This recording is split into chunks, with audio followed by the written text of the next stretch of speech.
कन्यादान। हिंदू विवाह में कन्यादान सबसे पवित्र और महत्वपूर्ण रस्म है। इसका अर्थ कन्या का दान नहीं, बल्कि आदरपूर्वक बेटी की जिम्मेदारी उसका हाथ वर के हाथों में सौंपना है। विवाह का मतलब ही जिम्मेदारी है।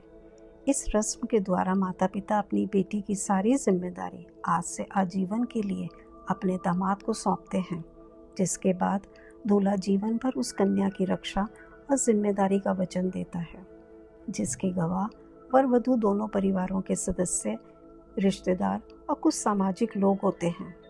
यह रस्म केवल दो इंसानों को नहीं, बल्कि दो परिवारों को भी आपस में जोड़ती है, जिससे एक नए रिश्ते और सामाजिक संरचना की नींव पड़ती है। क्या आप विवाह में होने वाले 4 फेरों और वचनों के बारे में जानना चाहते हैं?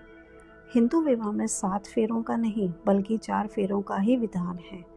मनुष्य जीवन के 4 पुरुषार्थ मतलब 4 लक्ष्य हैं, और ये 4 फेरे जीवन के 4 मुख्य लक्ष्यों धर्म, अर्थ, काम और मोक्ष का प्रतिनिधित्व करते हैं। वैदिक परंपरा के अनुसार इन 4 पुरुषार्थों का क्रम और महत्व इस प्रकार है। प्रथम फेरा धर्म, कर्तव्यों का पालन और सही मार्ग पर चलना। दूसरा फेरा अर्थ, परिवार की भौतिक और आर्थिक आवश्यकताओं की पूर्ति। तीसरा फेरा काम, अपनी इच्छाओं को संयमित रखें और संतुलित जीवन जिए।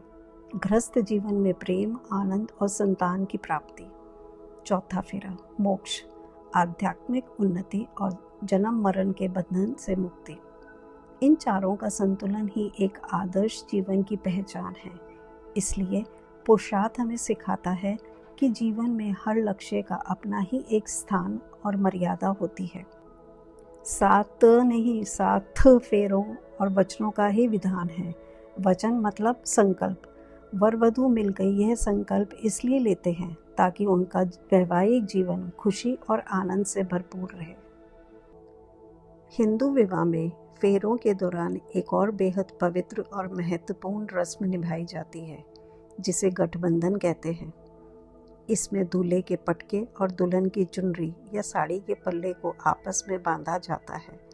दुपट्टा या चुनरी की गांठ के बीच 5 शुभ चीज़ें रखी जाती हैं: फूल, अक्षत, हल्दी, ध्रुवा और एक सिक्का। इन शुभ चीज़ों का महत्व: फूल, जीवन हमेशा खुशहाल रहे। चावल, अन्न की कभी कमी ना हो। हल्दी, आरोग्यता और पवित्रता। ध्रुवा, प्रेम और वंश सदा बना रहे। सिक्का, धन पर दोनों का समान अधिकार। विवाह के दौरान ये गांठ पंडित जी द्वारा मंत्र के उच्चारण के साथ बांधी जाती है।